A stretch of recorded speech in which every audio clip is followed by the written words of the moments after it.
It's 6 p.m., December 7th, 2021. I call this Oconee County Council meeting to order. As a reminder, the public has 2 times that they can speak in the council meeting. The first is public comments, and the second is public hearing, if there's one scheduled. Other than those 2 times, the public should remain silent during the council meeting. Anyone making a disturbance during the meeting will be asked to leave council chambers for the remainder of the meeting. Also, as a reminder, please ensure that you follow the county's legal prohibition against engaging in partisan political activity, including speech during this meeting. This meeting is not called for that activity, and such activity is prohibited by law. Also, there are 2 public comment sessions tonight. One is regular public comments, and the other one is about redistricting. Please stand for a moment of silence in remembrance of Pearl Harbor.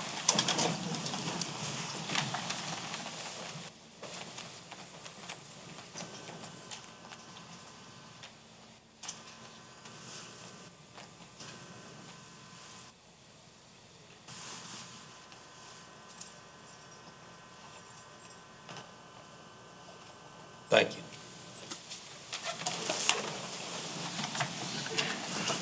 Mr. Root? Yes, sir. Pray with me if you'd like to.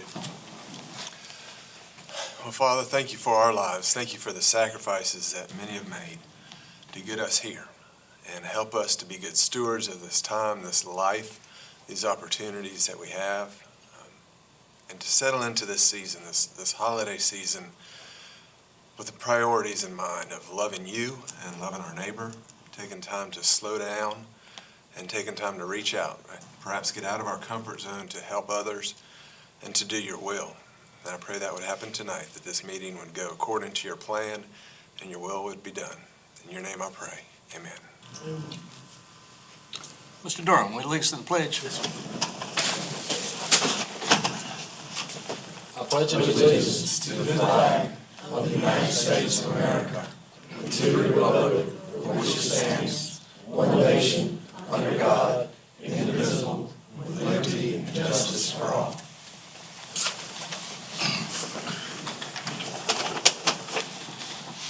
Is there a motion to approve the November 16th, 2021 regular minutes? Second. Are there any changes to the minutes? If I could, we noted that there was one change that needed to be made. For the item regarding the county request for permission for a lease agreement with the United States for essentially the dock by Lakeside and Hartwell Village, the vote is noted as 4-0 in the minutes, and Mr. Hart voted against, so we just need to amend that for 4-1. So moved. Second. Any discussion on the amendment? All in favor? Aye. So do we need to vote on the minutes again? The minutes. Is there a motion to approve the amended minutes? So moved. Second. All in favor? Aye. Mr. Root? Well, the only one that I have is, we have a couple of items that relate to ARPA money, our American Rescue Plan money, and I know that these funds are dwindling down some, and I just wanted to touch on one topic that was brought up by Mr. Hart early on about the Exit 4 plan. I think Mr. Hart understands that to extend the sewer down to Exit 4, inasmuch as there's any speculative building or just for economic development purposes, those wouldn't be allowed under ARPA. To the extent that properties that exist can be brought in for sewer expansion down there, then that would be allowable. I just wanted to touch on that as y'all deliberate on the other expenditures under the ARPA funds. Yes, sir. Explain to me about the properties that exist. What? Yeah, if there are properties that exist that are underserved, say either for water or sewer, and they don't have access to clean water, they don't have access to a good sewer system, then those expenditures can be made. Those would be allowable under ARPA. But the notion of just extending, or any kind of notion of using ARPA funds for economic development or for speculative growth areas, those are not allowed. So we can serve existing folks and make that service better, but not use it to attract new folks. In other words, we can go up 182 and service those people with that money to supply them with a sewer line when we get the trunk line in. Is that what you're telling me? Without knowing all the facts of what those people have in the ground, so to speak, right now, generally, yes. If they're underserved or improperly served with water sewer infrastructure, then those folks could be brought on. Yes, sir. Okay. Thank you, Mr. Ruth. Ms. Brock?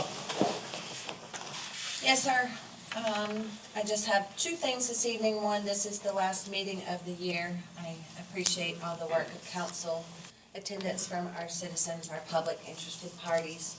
It's been a very challenging year, and we are in celebratory mode in some ways, and we really appreciate everyone doing everything this year. It's been a long year.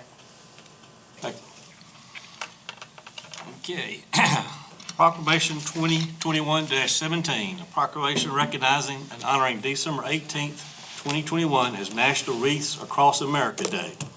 Whereas, from its very beginning, the United States of America has survived and endured because men and women from every background who willingly answered the call to service.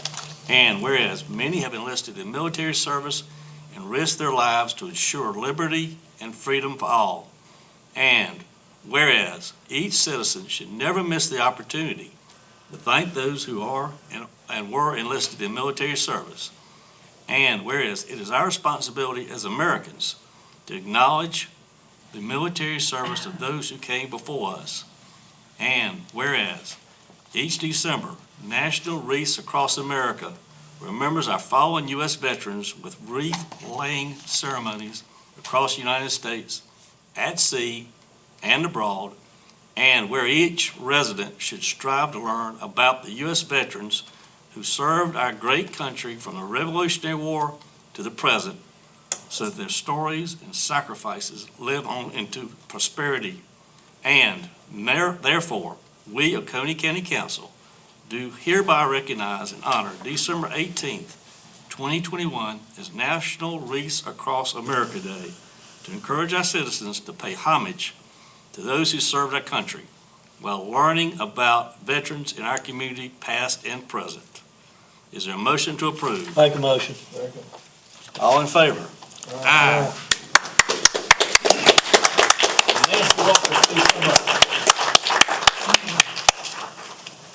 Come on down, guys. No, that's all right. I always forget. You want to come here? Yeah, they're gonna take a picture, so I can see Okay. out of your way.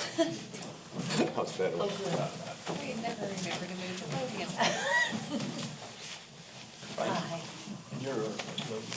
I am Oconee County's location coordinator. We just started in October, and it was a late start for this year. And we are doing two cemeteries. We're doing Oak Grove Cemetery in Seneca, and we're doing Wolf Stake Cemetery, which is Valhalla, I guess, Thank you for that. this year, Thank you. on behalf of DA.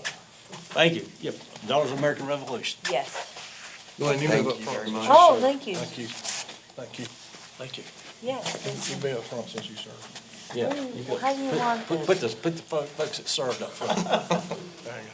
You want My wife said I could take my mask off during photos. Oh. Okay, I'm a we'll do booster. that. All right, All right, well, ready? thank you, guys, I appreciate One, it. 2, 3.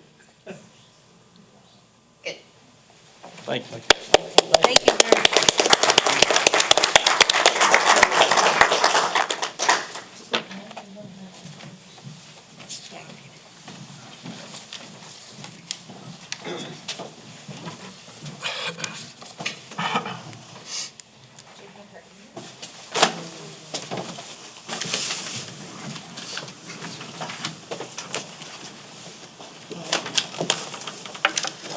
Public comment session.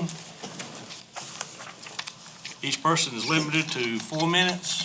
When 3 minutes goes by, I'll hold up a yellow card. When your time's up, I'll hold up a red card. Let's see, Tom Marvich. That's all right, Dave, right?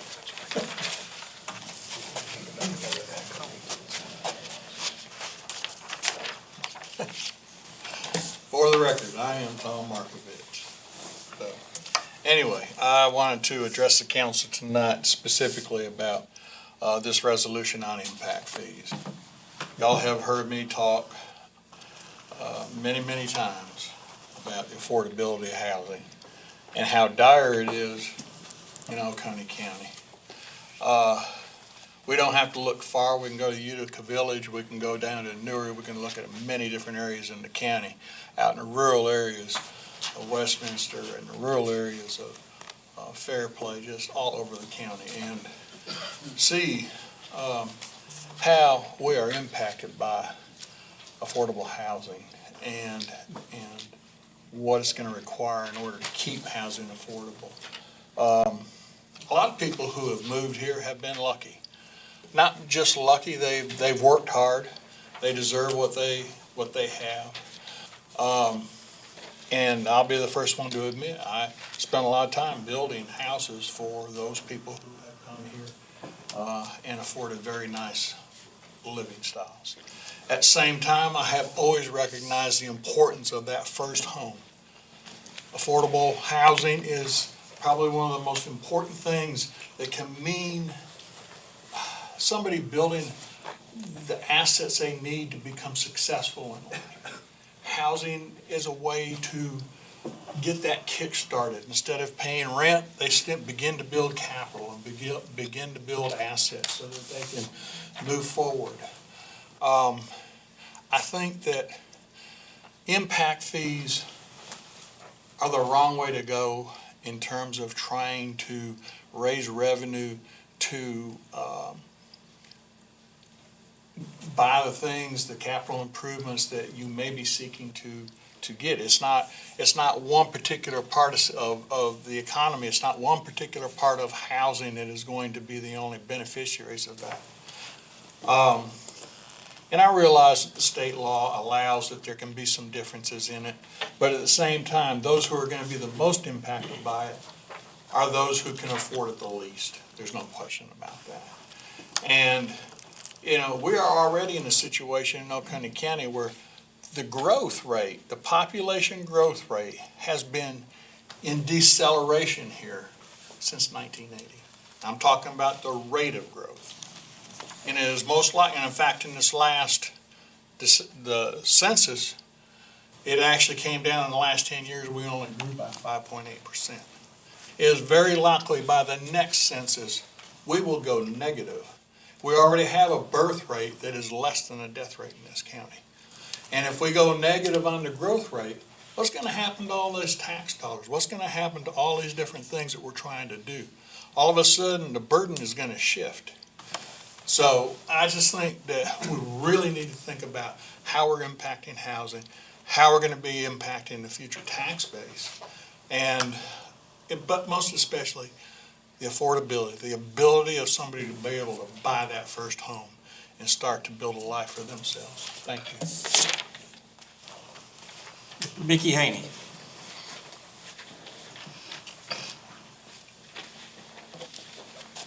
Good evening. My name's Mickey Haney. It's always a joy to listen to Mr. Markovich.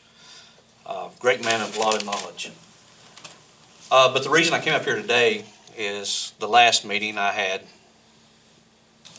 requested of y'all to view 10 items from the check registry and see if you can cross-reference them to the budget. A task that I know that you were not able to complete, because if you view the budget, the line items are not called out. I was hoping it would open your eyes to what the Oconee County citizens see. Unfortunately, as throughout this nation, the citizens have been asleep at the wheel. They have allowed the local, state, and federal government do things on their own without any checks and balances. No fault of their own. I can clearly understand why we would want to combine GL codes to simplify accounting measures. It makes it easier overall. But it takes away a lot of the traceability. And if we're moving forward into a ERP system, we want that traceability. There's a reason we cannot do a zero-based budgeting today. And it's because we do not understand what our true spend is. What I would like to see this county to do, or going forward, and what we should do, and it would help work the bugs out before we implement the ERP system completely, would be assigned means of tracking every asset's operational cost and repair cost. So when it comes budgeting time, we've got a clear understanding and it's not opinionated over if that item needs to be retired from service or not. We need to go back similar to the early 2000s budgeting scheme, where the citizens have far more visibility into the budget and improve on it. Our goal should always be to continuously improve. It should never be to take away. And we have a great opportunity coming up with the ERP system. And I have to give kudos to Ms. Brock. For anybody that views the transparency page, they'll see how it has grown. And she has put a lot of good information out there. We now have some of the GL codes, partials, not everything. Most everything we could fit that was easily Right. traceable for the citizens. So she's doing a great job in making things visible. Let's just keep building on it, and let's have a plan in place, and let's ensure that not only the citizens can understand what's going on, but also that we've got good traceability of what our true expenditures are, and we're not just operating off a spend it or lose it mentality. It will benefit this county, it will benefit the governing body, and it will benefit the departments. Thank you for your time.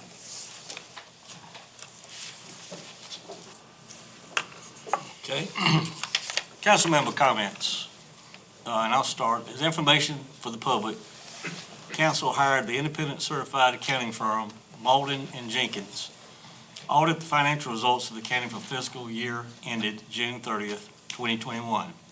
They test the financial internal controls and report any weaknesses on financial internal controls. They give an opinion on the accounting of the financial results. They report to council these findings in a council meeting in the next month or two. Council relies on the independent audit as a check and balance. Any other comments? Mr. Chairman. Yes, sir. Mr. Markovich, I appreciate your comments on impact fees. We'll have a discussion a little bit later on that. Mr. Haney, yeah, you're correct. Traceability equals accountability. And, as a county, we need to keep making efforts and strides to be more and more accountable. If we stop that, we rest on where you are, then, you cease to becoming more transparent. So, I appreciate those comments. And a zero-based budget, I'm a big fan of a zero-based budget. There's several counties and municipalities in Georgia that's had a lot of success with zero-based budgets. That's all, Mr. Chairman. Yes, sir, Mr. Since this is the last meeting of this year, I want to take this opportunity to wish everybody a Merry Christmas and a Happy New Year. Thank you. Any other comments? Yeah, on, impact fees, I've talked about those before. They've been brought up, by other, council members that are not here about a way to raise, in my opinion, taxes. Impact fees is a impact tax, and strictly around student housing. And if you do enough research, you actually understand that's one of the most profitable taxations for a county to have student housing. Now, there's the other side of it that people talk about, the fire and the police and everything that comes with it, but at the same time, we were all students and teenagers at one point in our life, and I am a believer that a lot of these communities that have been built have enhanced Oconee County. Obviously, with Clemson's success has come a lot of student housing and will continue in this area. So I'm not a fan of impact fees based on what I have seen other counties that have them. They waive them. It's the first thing they waive when they have a massive project, as in it being an impact fee on smaller housing, things like that. I haven't really seen that, although obviously you can put impact fees on everything that you want to. And we've seen the impact fees and fees that put on water meters. Obviously, we're not in the water business here. Across there, that is a direct impact on people that live here. So I stand by what I feel like on impact fees. I'm not a big fan of them. On the transparency, you're looking at the statement was made for 2000 and to today, we continually grow things on the transparency page, and I appreciate the comment. We've added some things on there. One question I had is how many visits does our financial transparency page get? And it's one of the least visited sites. Just kind of what you said. People are asleep, or they just don't pay attention, or it's not interesting enough to them. But when I was interested in being on council 2012, 2013, well before I ran, I don't disagree that it was difficult to get information, especially from a standpoint of there. I know I bring up the videos, and you'll say the videos is not transparency, but nothing's altered here. Everything we say is here. But it was difficult for me to get information that came from meetings because I had to come from a CD that I had to bring in to get burned, or you had to listen to them through some kind of scripted service. I don't know. So from that standpoint, we've continued to improve and to go back to 21 years and say that we did something better. I mean, I guess that's a good thing. We did a lot of things good over the years, but to continue to improve is where we're at. I did look at check registries, where they go, and how they're listed on there to kind of understand what you're coming from, what you're talking about. From a checks and balances standpoint, the finance department does a great job. This is a huge organization, and so from the audits that are done, from the checks and balances that they do, it's not, I think it's continuing to improve. I think, Mr. Haney, you brought up some things that we have improved on that were already there that we added. Again, financial transparency page is not something everybody clicks on. Maybe we need to make it a little bit more friendlier. But we've done some good things. We've continued to get information out there, to get people involved, and actually, be able to view not just this meeting, but other meetings that are going on. Unless you want to camp out up here at the county, it's difficult to come to every single meeting that's up here, including some of those that happen during the day. So not only do we have the information out there, and when we have an issue, we try to address it. I know Ms. Brock has spent more time with you probably than she has with some of the council members up here. And I appreciate that involvement in there, but from a transparency standpoint, we continue to improve. And, we will continue to do that. And if y'all pay attention to what other counties do, I know it was mentioned Georgia. I don't pay attention to Georgia. I pay attention to South Carolina. That's where I live. But I am blown away at what we do on our website, what we're able to put on our website, what our staff does here, and what they can continue to do. And like I said, I did my homework, and I can tell where those checks are going. We got a lot of check registries on the website. So if people want some reading time, it's right there. Thank you, Chairman. Yes, sir. Mr. McCain? I'm gonna save my comments about impact fees to the agenda item that references that, but I do wanna wish everybody a Merry Christmas and a Happy New Year. I hope you had a safe and happy Thanksgiving, and I'm looking forward to seeing y'all again in 2022. Thank you, Mr. Chairman. Any other comments? Well, I'd like to wish everybody a safe Merry Christmas and a Happy New Year. Be careful out there. It's a dangerous time of the year, and we don't want anyone to lose anyone. Any other comments? If not, second reading on the following ordinance. Ordinance 2021-25. An ordinance to develop a joint county industrial business park in conjunction with Anderson County, such as industrial business park to be geographically located in Anderson County and established pursuant to section 4-1-170 of the Code of Laws of South Carolina, 1976, as amended, to provide for a written agreement with Anderson County to provide for the expenses of the park, the percentage of revenue application, and the distribution of fee in lieu of fee in lieu of ad valorem taxation and other matters related thereto. Is there a motion to approve? So moved. Second. Any discussion? All in favor? Aye. First and final reading of the following resolution. Resolution 2021-16, a resolution directing the Coney County Planning Commission to conduct studies and recommend an impact fee ordinance pursuant to South Carolina Code 6-1-950. Is there a motion to approve? So moved. I'll bring it up for discussion. Second for discussion. Okay, discussion. Mr. Chairman. Yes. Check my memory. Mr. Root, didn't you do a study on this? Well, you're probably confusing with that memo I did and sent to you all, which was long as a study, but we did do this, if I may, Mr. Chairman. We did it, it was probably a year and a half or so ago. We had the same resolution, sent it to Planning Commission, and they started the process. This work goes to the Planning Commission for the capital improvements plan, and to develop the initial draft ordinance. Our planning director left during that time, and he was heading up that operation. So we passed the deadline that I wrote in, so this is just bringing it back up to authorize the planning commission to do it again, but yes, it's been before you before. Discussion. Yeah.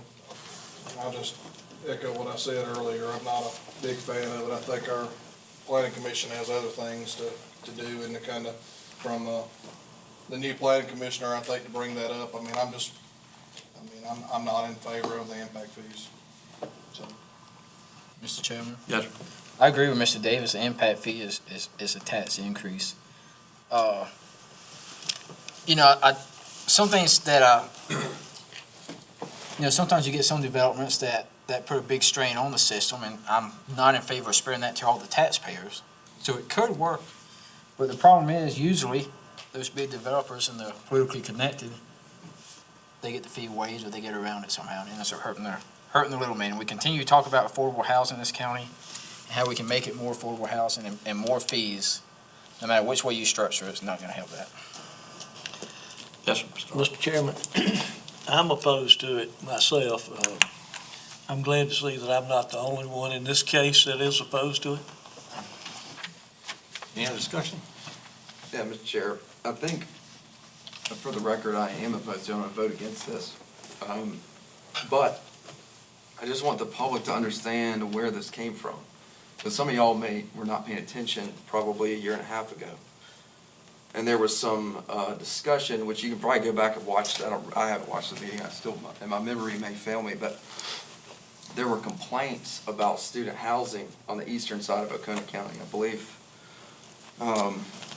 it was some of the council members that are here today, and then Mr. McCall is no longer on council, but blaming student housing for all sorts of evils. And I think that were we to proceed with this, which I'm curious what it would show, because I think the impact of student housing is a huge net benefit to this county. That provides housing, it provides tax revenue to this county.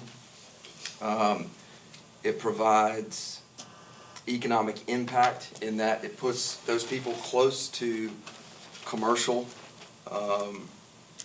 the commercial district, especially on the eastern side of the county. They spend their money here, they work here, and that helps employ folks that work in those businesses as well. I do think we need very much to plan for the growth that's going to occur in that area. And part of me would be in favor of the Planning Commission going through this exercise to find out exactly what the cost would be to expand sewer, to look at the roadways and see what really needs to be done in order to make sure that we're not constantly working from behind. And I feel like the growth, to Mr. Markovich's point, the growth may not be what it was in the 80s when the lake was being developed. But we're seeing a ton of growth just outside of Clemson. I mean, that's undeniable. There's massive growth there. The county as a whole, the growth slope is lower. But we have got to plan for the development that is inevitably going to come. And I don't think it's right to use the lack of sewer somewhere as a planning mechanism. I don't think that we should say, well, if we don't fund sewer, then they can't grow. That's wrong. That's sewer is infrastructure. And if somebody wants to invest in this county, they need to have the ability to do so, and we cannot restrict their development because we don't like the demographics that are gonna live there, or because it doesn't do what we think that the county ought to do, using sewer. Now, if we want to go through a true planning exercise, which we just went through, I think, was it last year, the comprehensive plan, or 2019, that was implemented supposed to begin implementation 2020, which the planning commission has been working on. That is how we plan. We should not ever use infrastructure as a stick or a preventative to stop development. And I think that has been used in the past, and it should not be used, because there are functions out there that are much more appropriate to address growth and those types of things. So I'm opposed to impact fees, but I'm all in favor of planning. So I'm kind of got mixed emotions here. I wouldn't vote for the impact fees if the planning commission came back and recommended them, but I certainly am glad we're talking about planning, because we do continue to grow a lot there on the eastern side. Thank you, Mr. Chair. I guess my thought comment to everybody is if we're not going to pass impact fees ordinance, then there's no reason to have planning commission study it. I do agree, though, that we've got a plan for the growth. I mean, you know, there are plans for another student housing coming in as we talk about. Sewer's part of the problem. But, 123, Mr. Hart, your district is seeing most of the growth, and we've got a plan for it. That means, improved roads, that means, traffic lights, or whatever we need to do. We got to plan for it, because it's coming. Yeah. I mean, as you say, the city of Clemson has a moratorium on building, right? And so it can't go to the city of Clemson anymore. And, we're right across the lake, so it's coming here. So we need to plan for that. So, all in favor? All opposed? Aye. Okay. Discuss 2020 redistricting plan and next steps. I'll start discussion with what I said last time. One of the important goals to remember in redistricting is to keep communities' interests together. The majority of District 1 citizens are like-minded communities of interest. And looking at the map, remembering this goal, it appears that my Tomasi precinct, especially the top half bordered by North Carolina, is more like the Mountain Rest Walhalla communities of interest. According to the guidance we were given, we need to move 750 citizens from District 1 to District 2 to satisfy the approved deviation and meeting the target. That being said, I make a motion that council direct the county attorney and staff prepare an ordinance that moves the top portion of Tomasi precinct to District 2. This movement will be based on the map that Mr. Durham requested that was sent to county council from the county attorney on November 22nd, 2021 via email. This movement will add 747 citizens to District 2 from District 1, satisfying the approved deviation by meeting the target. Second. Any discussion? Mr. Chairman? Yes, sir. So before we move forward with that, I just have a few things to say. So I agree with a lot of what you've said, but the guidance is to not split precincts if we can help it. We have one split precinct already in the county, and that has caused us problems in the past. And we're gonna create another split precinct. And it's gonna be two split precincts now among both districts. I think we need to explore the option of taking the West Union precinct at 650 voters in District 1 and making those District 2. And I think we should try to get as much input. I think we should get both plans together. And what are we talking about? 500 houses, probably 750, 650 in each precinct, and send out a direct mailer to each one of these people that's going to be affected and lay out both plans to them. And then let's have me and you and county staff that's involved. Let's have a town hall in that community. Maybe the Ebenezer Community Center, Picket Post Fire Department, and we can go gather input. 5 people might show up, 100 people might show up, but at least we give them a chance to have that voice. We will have 3 readings of ordinance, and we'll put a public hearing at all 3 of them.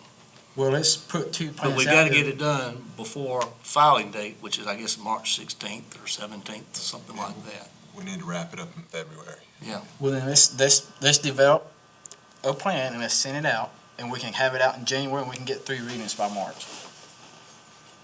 Let's give them input, let's go to them versus expecting people just to show up here at the council chambers. I have people. I come- agree, one of the points is not to divide the precinct. Yes, However, another one of the points, it says try not to divide precincts. we're trying now to have 2 divided, we'll have it easy. But it easy also way not to says have it. is like community interest, keep them together. That's what I'm trying to do. You can't do all 5 or 4 of them, I can't remember the Right. criteria, but there are 4 But we or 5 increased of them. the error likelihood of challenges come election time. I think the voter registration people addressed that last week. And she said it's best, she preferred for us not to split precincts. If something happens, like power outage, this, that, and the other. I mean, we could have a tornado blow away a precinct building. I mean, all kind of things could happen to an election. But the new system, you put your driver's license in, and out spits the ballot, the correct ballot for you. Again, you can limit the chances of error by not having split precincts. Because there is a chance of error with a split precinct. Any other discussion? Mr. Chairman, if I could, just jump in here. So what we need to get to is not separate ordinances for essentially the 2 district shifts that we have from 1 to 2 and then from 5 to 4. It'll all be embodied within one ordinance. And I can draft that ordinance and we can have it up, it'd probably be in the 2nd meeting in January, and have these maps as alternates. I agree with as much public input and comment as you can get, the better. That's the goal of it. And y'all have touched on the situation that you're in. There are 2 leading goals. One, not split up communities of interest, and the other one, not to split up voting precincts. I mean, I'm not saying there's one, I can't be the policy decider on that, but they're both important. So that's something to walk out, but I can prepare that ordinance and have both. And then y'all decide as you go through deliberations on which one works best. And in the intervening time, y'all want to have town hall meetings or additional time here, you can certainly do that. But it'd be great if we have something for 4 and 5 too, any direction. I think we're gonna talk about that next. Okay, I'm sorry.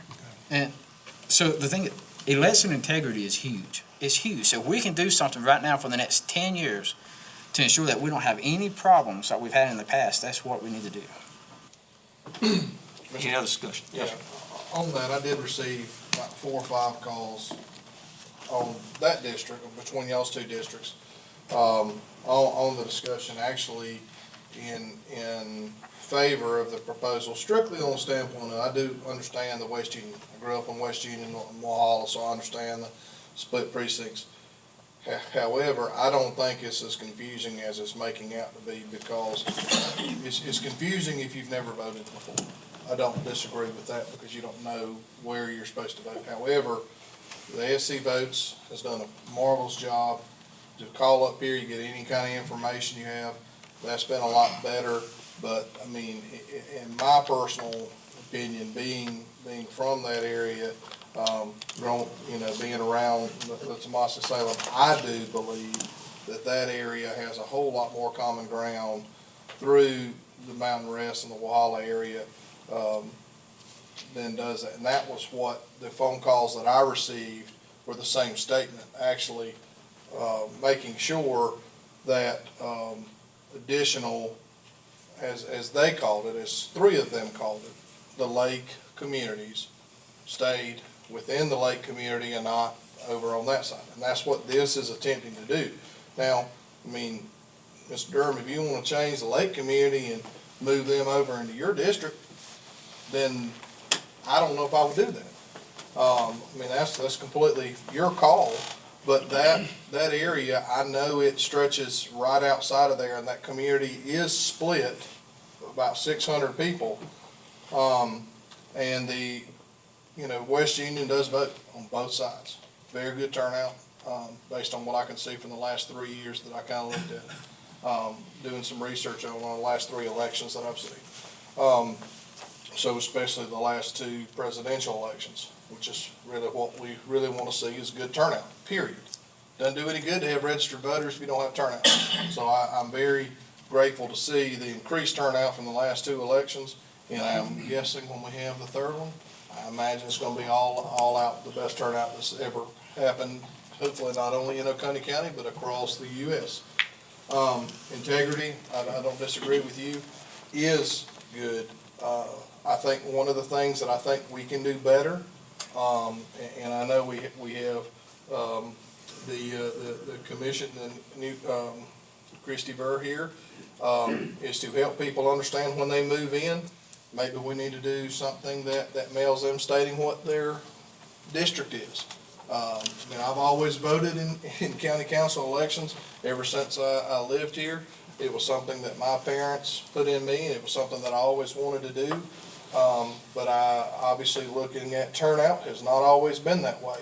Especially it's funny to me that people don't turn out in the primaries for local races and turn out in November. Well, we live in a Republican area, so most of the stuff's done in June. So what you're turning out to vote on in November has generally already been solved. So maybe we, as a council, and we as a county need to do a better job at making people aware who the representative district is, not necessarily who the representative is. I don't think the county needs to go promoting us, but especially those that move here so they understand. Now, I believe that rural area up there in Tomassi and Salem would probably, sometimes they're forgotten. So I think we've done a better job in the last, 6-7 years at representing that area, better. You start touching up in the Salem area, you're getting a lot of secondary homes that obviously don't vote in our county council, but pay a great sum of taxes. And obviously, they like to have a voice too, although they don't have a voice during an election. But I don't disagree when you talk about integrity, but maybe there's, and I don't have an issue with, as we're promoting and talking about redistricting, I don't know how many of y'all up here were involved in the 2010 redistricting? Is that That's it? when it was done last year, so. Yeah, that was the last one that this was done.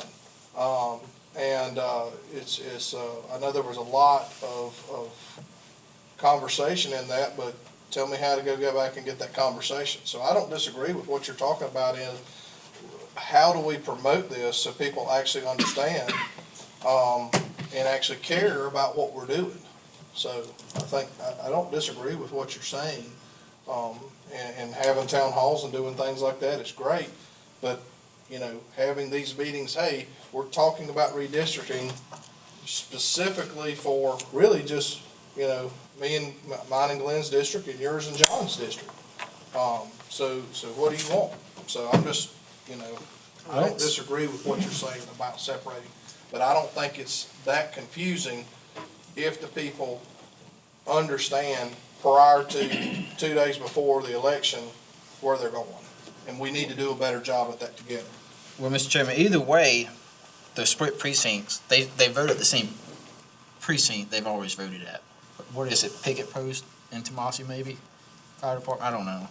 And then the West Union Fire Department. The problem comes is when they get the ballot, that's what happened last time. It was doing early voting and they got the wrong ballot.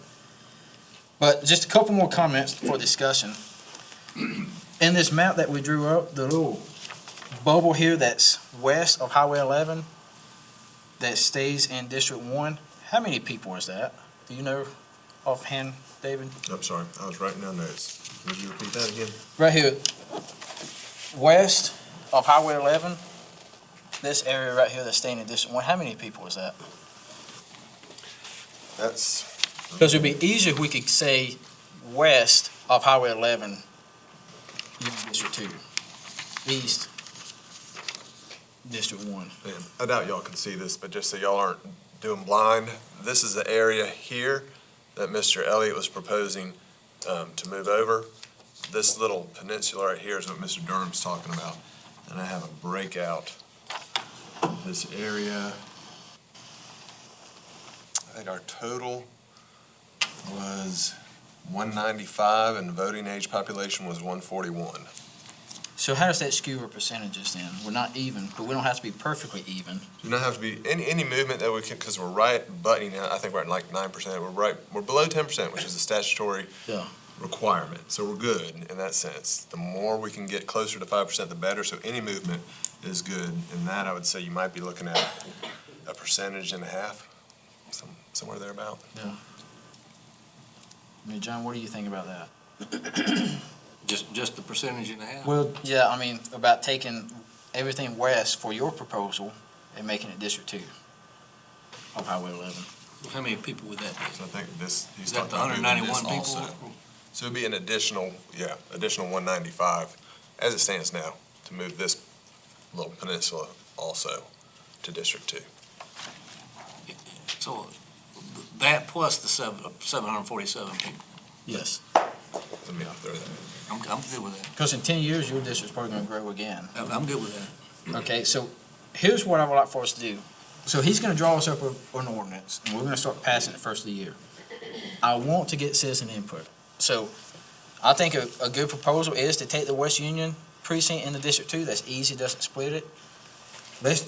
So I'm going to make a motion, direct staff, to contact, and this would be for the other two districts too, when y'all have your discussion. Do we need to close by? We can just, we'll take that up, but I'll remember to do it after we finish up with the main motion, if that works. Any other discussion? So do I need to amend the motion because we're adding that little peninsula? Well, if that's the notion, yes. And I understand. I'm gonna have an ordinance for y'all on the second meeting in January. And I'm gonna have proposed maps, and just for the benefit of the public, they'll interact with me. Don't do it obviously as a group or a quorum, but to get the maps. So I can get the maps of the various flavors So that you y'all are can do talking both about. of those then? I can have 5 maps for you. Obviously, the easier it will be for y'all to digest and vote on and talk about. But yeah, I can have as many as you'd like. Okay. I can do both of those certainly, Okay. or 3 with West Union. Okay, all right. So all in favor? Aye.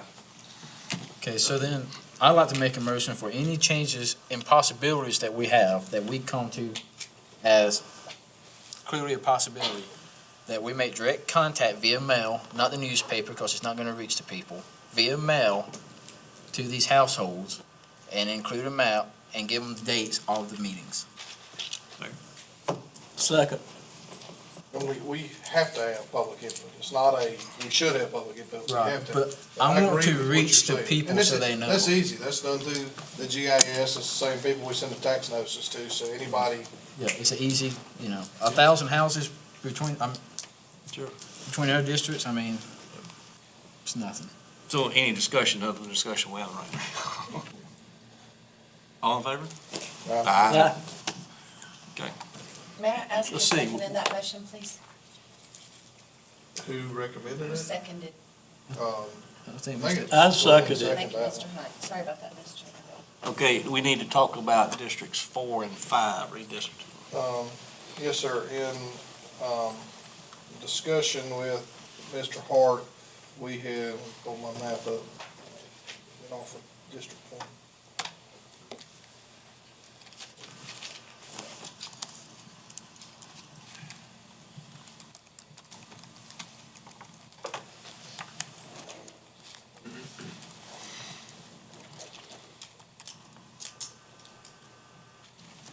It was, in discussion with Mr. Hart, we were talking about taking Highway 59 as the line. The current line is Cedar Lane Road. It would move the line out to the very next road, which will be Highway 59, down to, we were estimating Callahan Road across to 182 toward Little Chowistowi Road, that area. We did speak about the area of Foxwood Hills, as it is split between my district and Mr. Hart's, but it's a lot of secondary homes in there, so the population may be needed for that. But the main area we were talking about was 59, very similar to, one side of 59 would be District 5, the other side would be District 4, rather than the Cedar Lane Road splitting those two.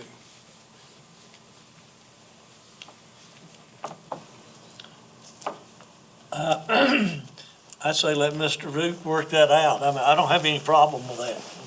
But two, we're gonna need the public's opinion on it too. Correct, agree with that. Is that did I make a motion?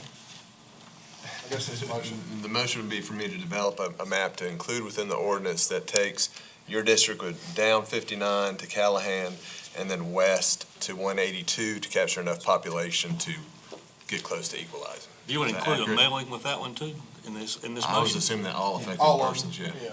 yeah. He also throwed in Foxwood Hills. I didn't know if that was, Yes, sir, that's split, where the bridge is at and the creek it runs to, down to 85, that's the divider. So if we move it off of that creek up one of those other roads or branches there and let it go into, Mr. Davis's district. I think Foxwood Hills is 104 or something okay, like so that. it's It's small, not, all right. yeah. That section of it is anyway. Got it. So we need a vote, right? We need So a I vote. made a motion. I'll second it. All in favor? Aye. Okay. Thank you all very much. Okay, public comment on the redistricting. You'll also be limited to 4 minutes. I'll hold up the 3-minute warning and stop warning. Mr. Gene Jennings, please.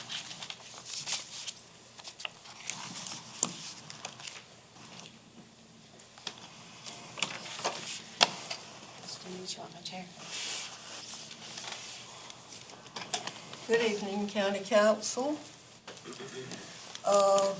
I'm going to be speaking about the redistricting of the District 1, which I'm in, and the Walhalla District Number 2 tonight. And I understand that during this meeting tonight that you all will be discussing some changes of people's property from District 1, which is my district, to Walhalla District 2. What I would like to know is, why are you all doing this? And whose idea was it to do this? Why is it necessary? If I haven't talked to anyone that's dissatisfied being in our district. And I was wondering who started this and why it was being done. And I know you're talking about approximately 750 people's properties. And I just wondered whose idea this was and how it got started. Was it someone from the Kiwi Key, the lake people, or Salem? I know in our area, I haven't heard anything about it. And that was just my questions I would like to know about. Thank you. Mr. Barry Nichols.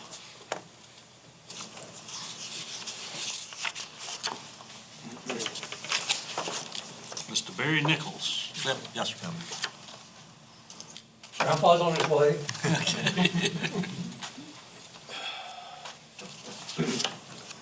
First off, I'd like to say thanks to the council members that I've called in the past few weeks that were willing to talk to me. It's been a couple of years since I've been up here. The thing that I miss most of all is being able to sit back here and hear you. What happened to your audio system?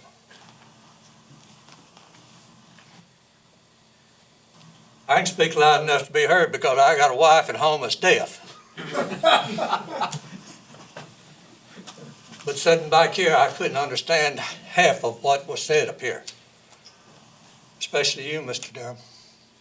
You kept your head bowed down all the time. Look at me. Tell me what you're going to do. Out of a number of people that I have called in the past 2 weeks, less than 1/3 of them knew what council district they were in. What does that tell you? Tells me that people don't care anymore. Second thing is, that's what's wrong with our country today.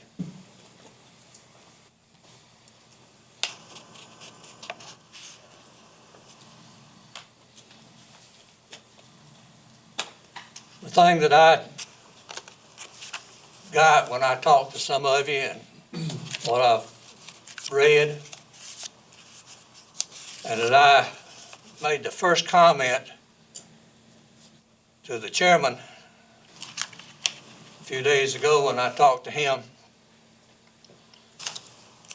District 2 does not need 750 more of the lake people to elect someone to represent just them. The representatives should come from the district. My fault is with those people that are now living in District 2. How many of you go out and vote?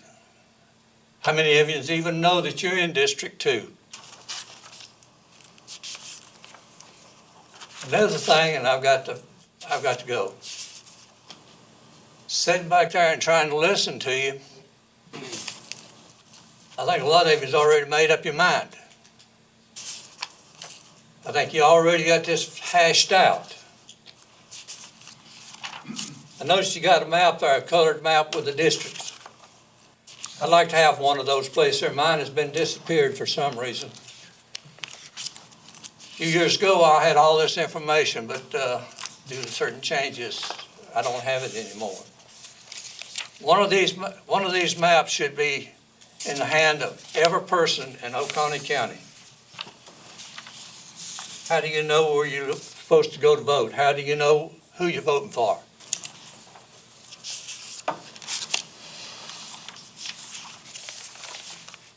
I thank you for your patience. I got to go. And these people back here asked for one, maybe you next get one. That's not the normal district map you see. It's a working paper, but it shows the districts on there. But if you want to call or stop by tomorrow, you know where I'm at. I can get you one that shows all the roads and everything. I would like to have a copy also of the proposed new districts. We'll have that. That's what we're going to have on the next, well, on the 18th, I guess, of January. We, as council, can we have a discussion after that, please? Sure. Just quick, on the district, he leave already? Yes, sir. Okay. On these districts, actually, this is the first discussion that's actually happened on there. These are, this is a long process. This is something, and I'll let the chairman talk about redistricting and what has to be done. But, I mean, honestly, I'm content to leave districts as they are. Unfortunately, with the way percentages based on these, one district being larger than the others, we don't get that choice. So, you know, what we're attempting to do is part of what we are required to do as county council. This is what we are elected to do. But it's also important that when we're going through this, we work through communities. And I think what was brought up by Mr. Nichols is very valuable in talking about, we want to keep like-minded communities together. And I know we're trying to look at numbers and we're trying to not change districts and separate districts and everything like that. But I think it's important for us to remember that, the farming community stays the farming community. I think it's extremely difficult, to look at a farming community if you're hanging out on the lake. But at the same time, that we all work together as communities to do what's best for Oconee County. We have disagreements in what we think is best, but at the end of the day, that's what we're all up here to do. So there is talks about how do we do this, what's the proper way of doing this, and Mr. Durham's made a valid point on letting people know in these changing. Mr. Nichols brought up a valid point on people don't know what district they're in.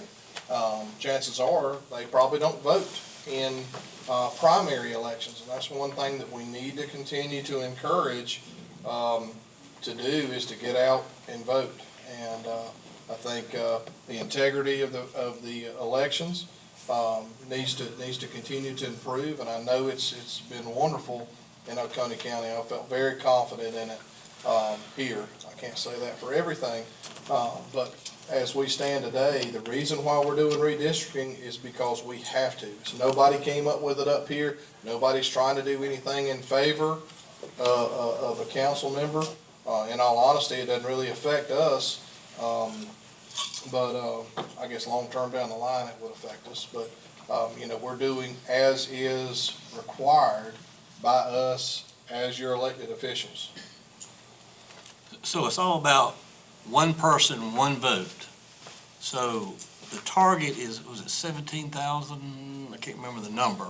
15-2 something. We are rebalancing, basically rebalancing the districts so that each district has close to the same amount of people. So that each one of us represents the same number of citizens in Oconee County. Within a certain percentage. Within a certain percentage. And what is it? Do you have it? 10% is the statutory requirement, and the recommendation, obviously, because you have some margin, you have population shifts, is to get us to 5, and I think that's what we're trying to shoot for that number, 5%. So here again, it's about one person, one vote, so that each district has close to the same number of citizens in each district, which makes sense. Any other discussion? Is that clear? She left. Okay.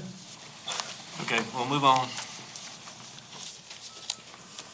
Discussion and council consideration of premium pay for essential workers as defined in allowable expenditures in the American Recovery Plan Act. Who wants to start that discussion? Ms. Brock? We have some public comments on the redistricting.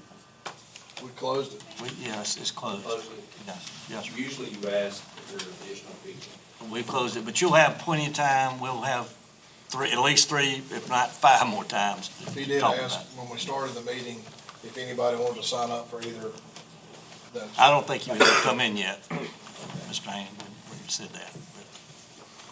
Okay, so, Ms. Brock, are you going to lead this discussion? Yes, sir, I'd be happy to. Thank you so much, Mr. Chairman, members of council, our audience, and our viewers.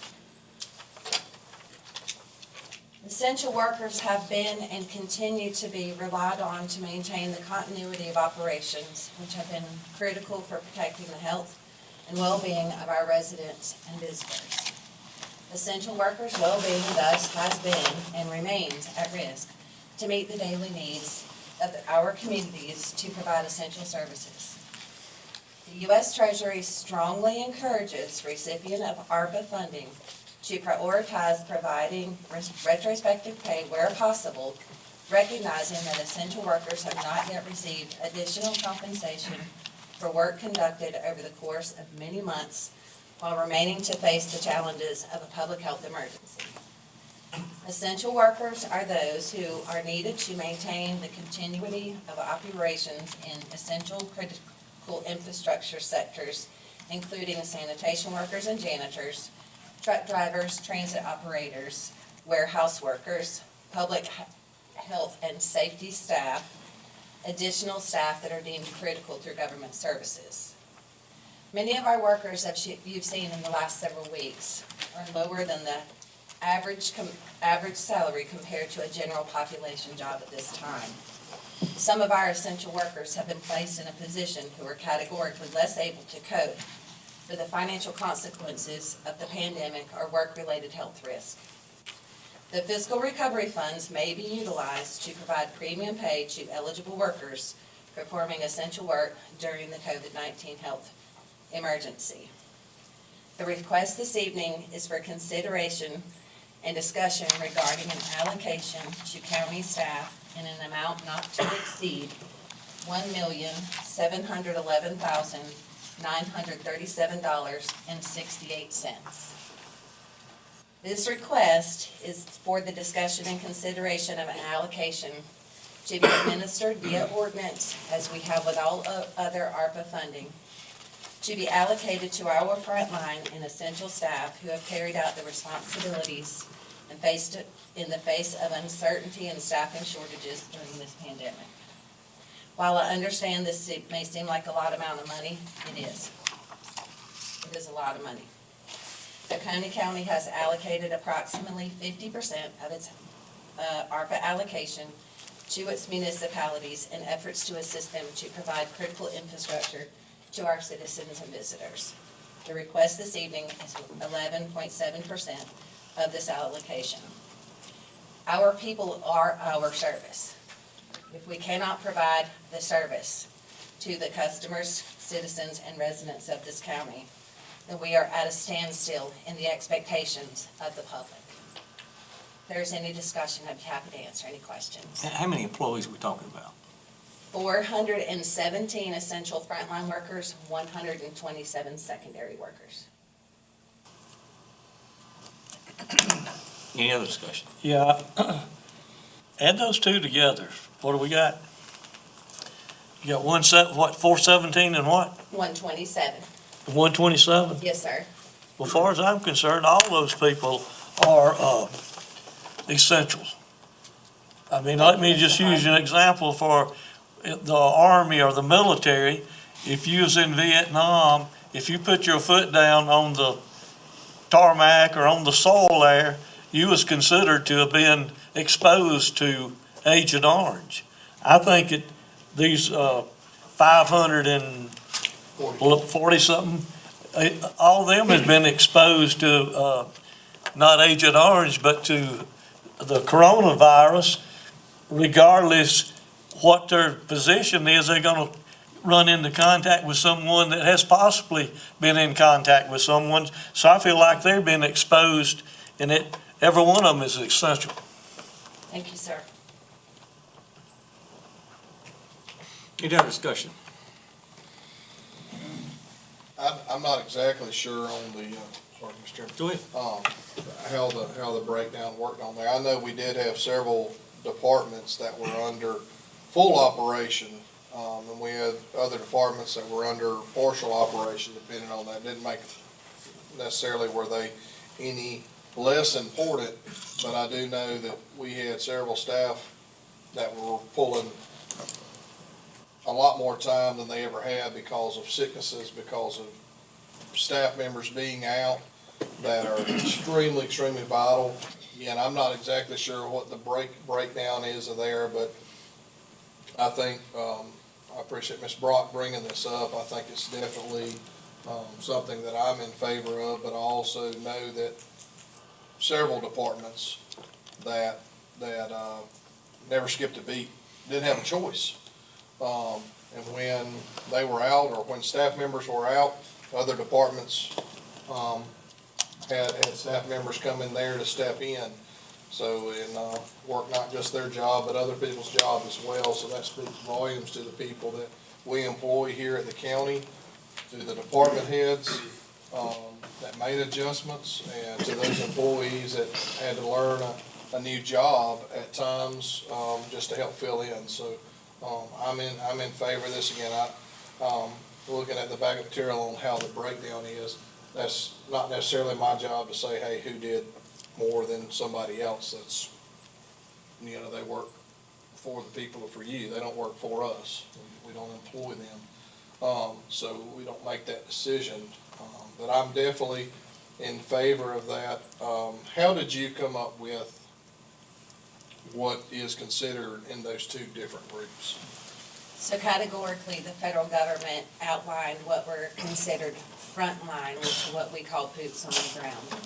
And then there were secondary. And Mr. Hart, I really appreciate your comment that everyone who had a part in keeping the Oconee County government operations running during that time is on that list.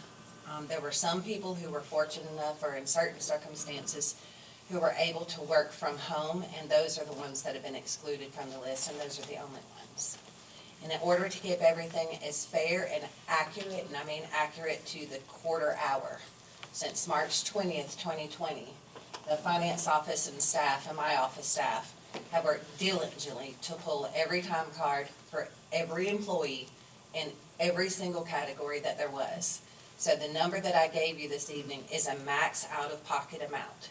Should employees depart from now until the time that the allocation is made from the second round of ARPA money, those salaries will be, those premium pays, extra premium pay, would be pulled out and that number would be reduced. Ms. Brown, you talking about the ones that work from home? I made several telephone calls to those people that worked out at home, and in the course of an hour's time, they had given me the information that I needed to perform part of a survey that one was a GIS, and the other ones has been through the record room. And I haven't had nothing but good success with anyone either here or at home answering the phone and sending out material. So those people, as far as I'm concerned, they were at work and they got the job done. Thank you so much. I guess you answered one of my questions. I guess we've already overcommitted, right, to the money we've already gotten. Correct. So I'm a little concerned that we're going, I mean, I think the Salem water line's going to start in January, and I think it's going to be done by April or May. And I don't know about the other projects, but we might overspend the amount of money we have in the first tranche. So the request this evening, sir, would be to direct the county attorney to draft the ordinance that would come into third reading once our second allocation has been received. Okay, so this will come out of the second tranche. Correct, sir. Correct.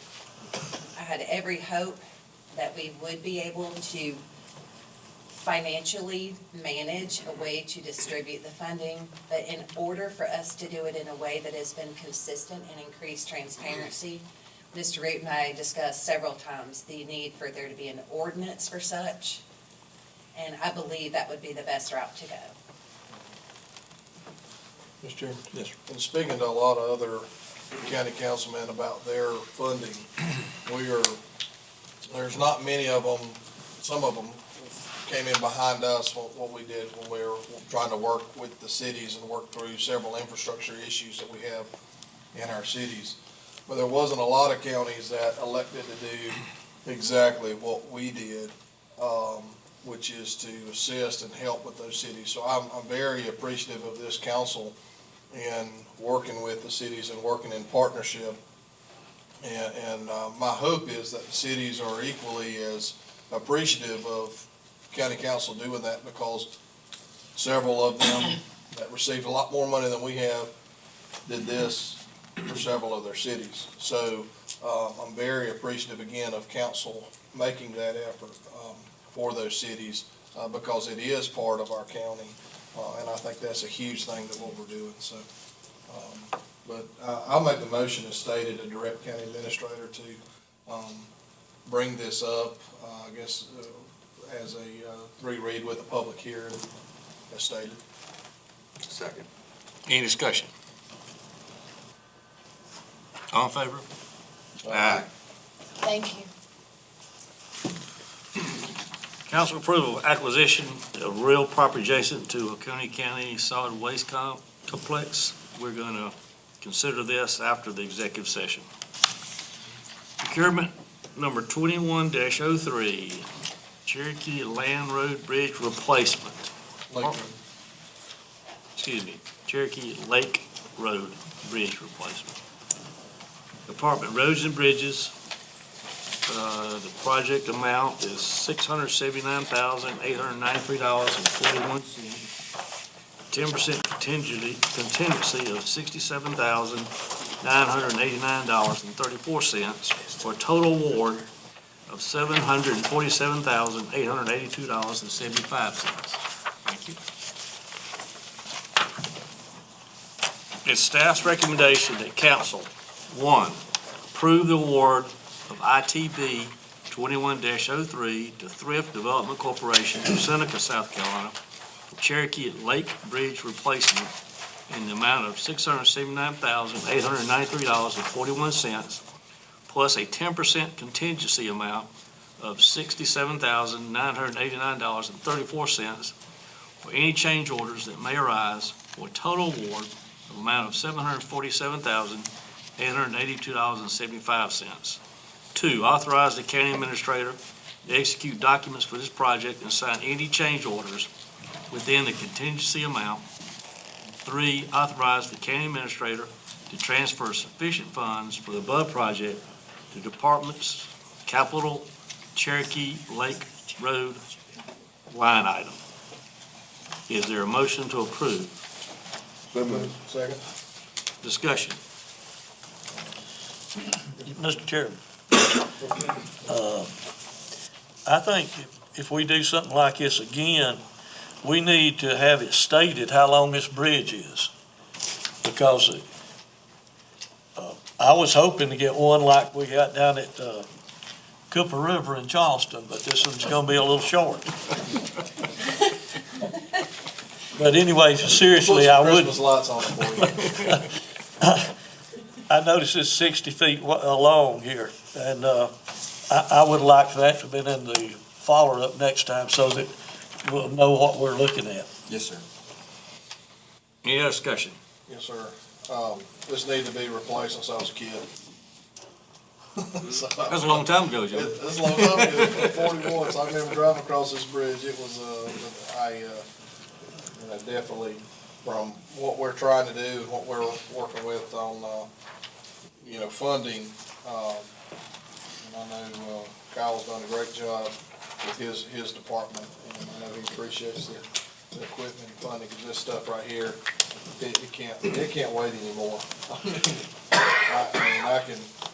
We got several county roads that, we don't have potholes or dirt holes, so we're trying to work through those. I'm very appreciative of the road department and what they're doing, and again, this is honestly, I don't know what the other bids were, but I was blown away at that bid, so I'm very appreciative of that, and, so I think, I'm definitely voting in favor of it. I know it needed to be done, like I said, 20-plus years ago. Any other discussion? All in favor? Okay. Procurement 21-10. This is Parks and Recreation Tourism Department, South Cove Recreation Building, windows and doors.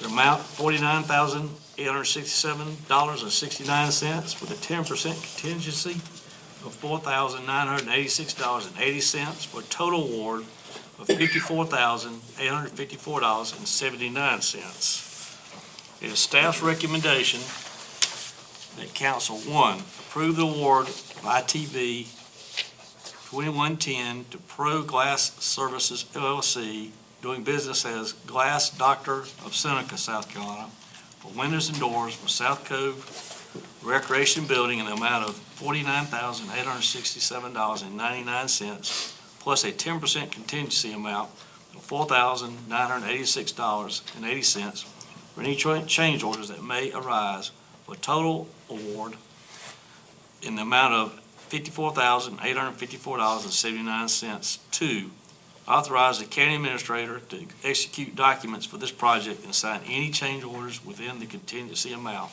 Is there a motion to approve? So moved. Second. Any discussion?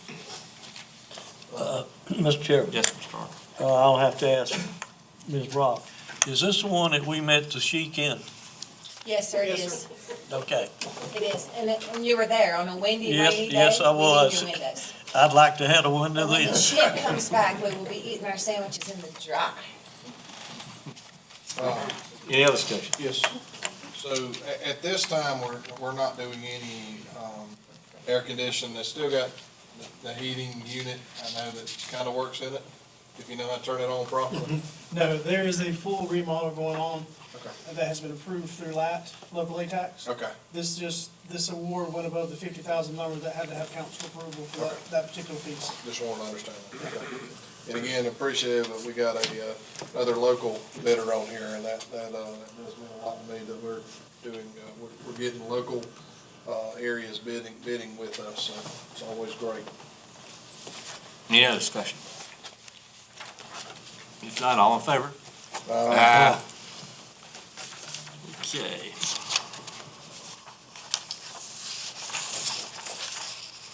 I will murder this word, Intrado, Viper, 911, system upgrade, sole source, communications department, $283,627.63.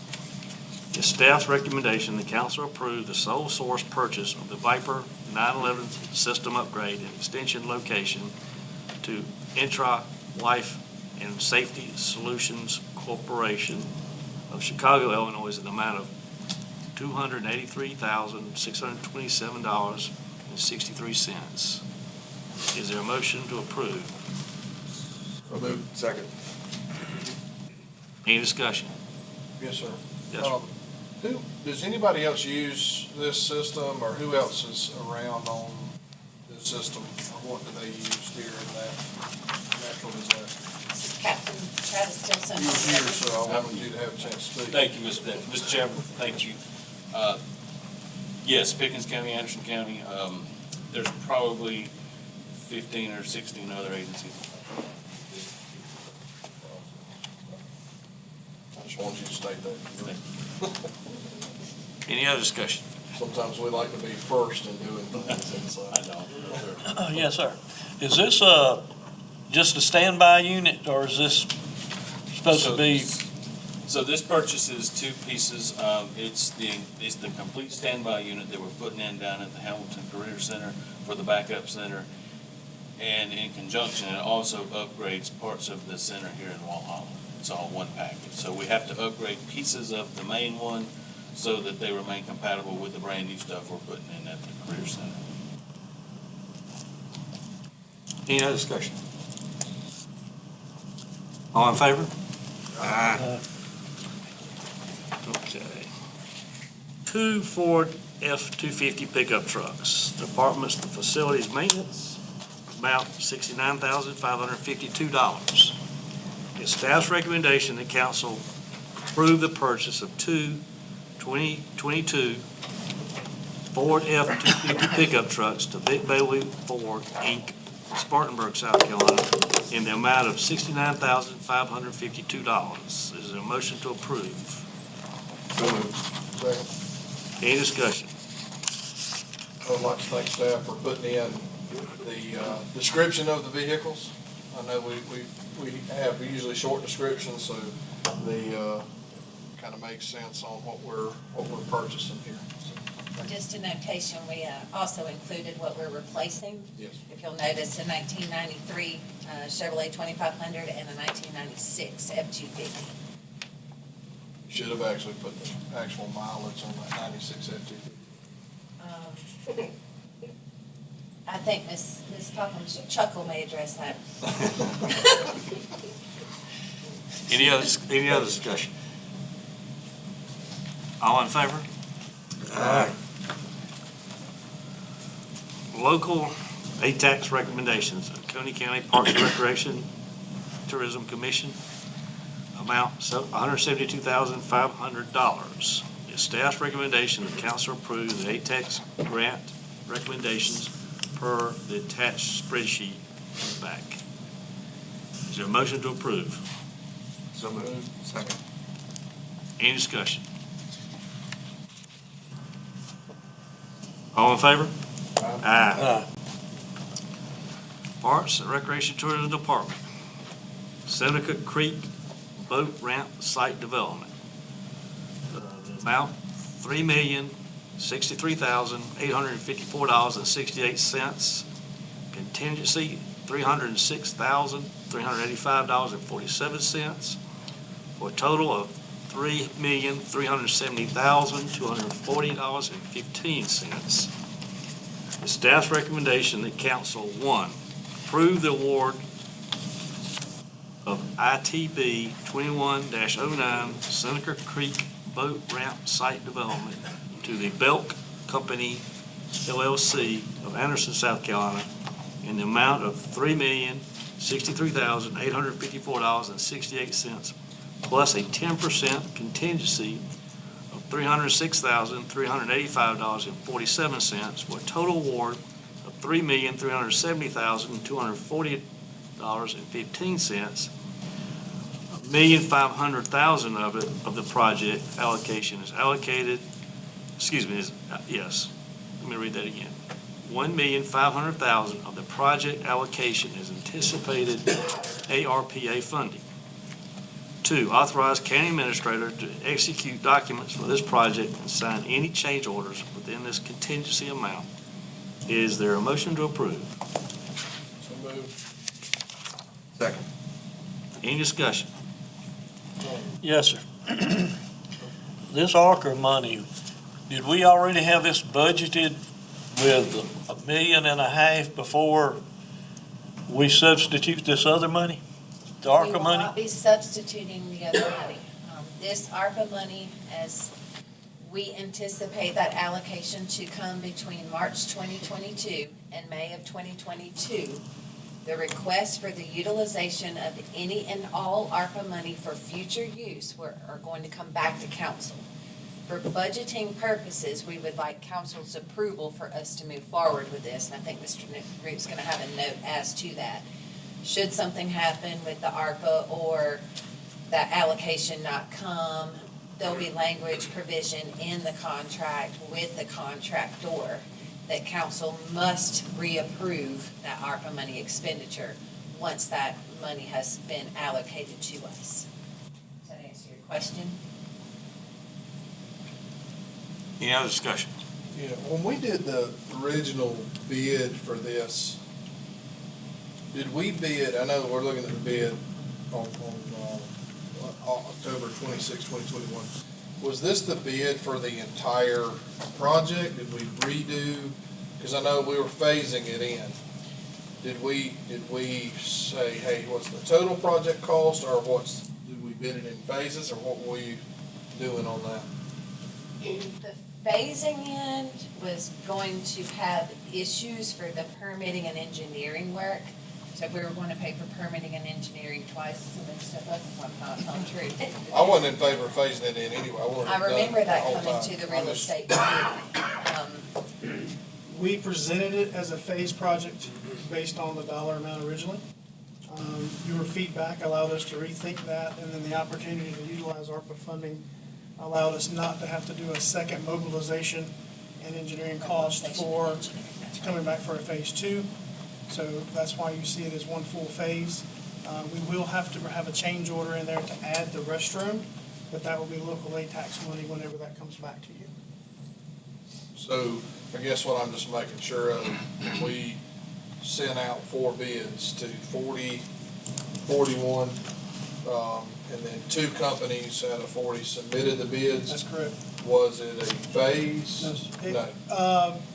We'll negotiate that with the awarding contract. So it was a full bid with language in there that we may have to pull some things off depending on approved funding.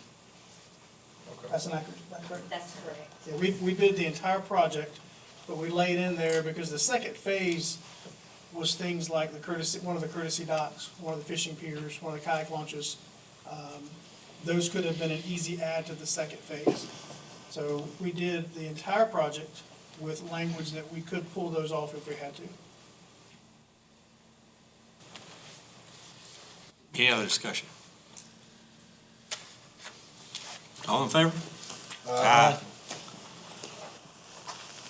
Long-term rental of 40-ton articulating dump truck for hauling cover soil for monthly landfill cover and sediment pond construction and maintenance for South Carolina DHEC compliance. Department of Solid Waste, the amount is $200,000. Oconee County Solid Waste is required to cover the landfill every 30 days per state regulations and is currently under South Carolina DHEC enforcement action. The staff's recommendation that Council, one, authorize the county administrator to sign, execute rental of articulated dump truck to Lender Industrial Machinery of Greer for estimated 12 months. Authorize the county administrator to transfer $200,000 from the fiscal year 2022 capital equipment fund to fiscal year 2022 solid waste rental line item to continue renting the Komatsu HM400 articulated dump truck with the potential to purchase at the end of the rental agreement. Is there a motion to approve? So moved. Second. Any discussion? Yes. All of this, is this just paperwork so that you can get the $200,000? We already got it sitting on the job working, right? Mr. Hart, thank you so much. That's a good question. So we have been utilizing the articulated dump truck previously, owned and previously used on a daily basis by the rock quarry. Since we've had doubled our intake at the landfill and we have been under DHEC inspection, and as this says, we are under enforcement action right now, we're working through those actions. We needed the articulated dump truck more than the rock quarry could give it to us. We then in turn started utilizing regular dump trucks because we have to put 6 inches of soil down for every month over at the landfill site. We had planned on purchasing, council approved 3 years ago the Capital Vehicle and Equipment Replacement Fund, which has been an enormous blessing to us. But in this market, sir, there's nothing to buy. We looked at used equipment from Maine to Michigan, Miami to New York, and there just isn't an articulated dump truck that we feel is worthy of public funds for the purpose of us utilizing the use as landfill cover for the months and years to come. Because the Capital Vehicle Replacement Fund money is restricted for replacing equipment, it cannot be utilized to rent anything. The one piece that we're renting right now is the only piece we could find that was suitable for the job that we needed to do at the landfill. That's the reason we're asking to continue renting it until it gets to a place where it can be considered used equipment, and then we may purchase it from that fund. Because we had planned on replacing it, I didn't put as much money in the rental line item this year because we knew that we would have an opportunity for replacement. We just had no idea that there would be no equipment on the market at the time we needed it to purchase. I looked at those prices and, according to what we got here, the price here, it's $100,000, $150,000 cheaper than anything that I saw on the, website. We've been fortunate to be able to work with vendors to help us locate this particular Traxel dump because they're so popular on large construction sites right now. There just aren't any available that we can find. And Mr. Still, Swain Still would be here this evening, but he's been very ill, and I told him not to come this evening. We appreciate that. Any other discussion? All in favor? Thank you so much. Board and commission appointments. Building Codes Appeals Board, 1 at-large seat, no questionnaire on file for this seat. Council will go in executive session following purposes. Receive legal advice and discuss potential litigation regarding elevated use services. 2, discuss an economic development matter, Project CAISO. 3, discussion regarding acquisition of real property adjacent to the Oconee County Solid Waste Complex. And 4, discussion regarding an economic development matter, Project Harmony. Is there a motion to go on executive session? Second. All in favor? Aye.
Favor?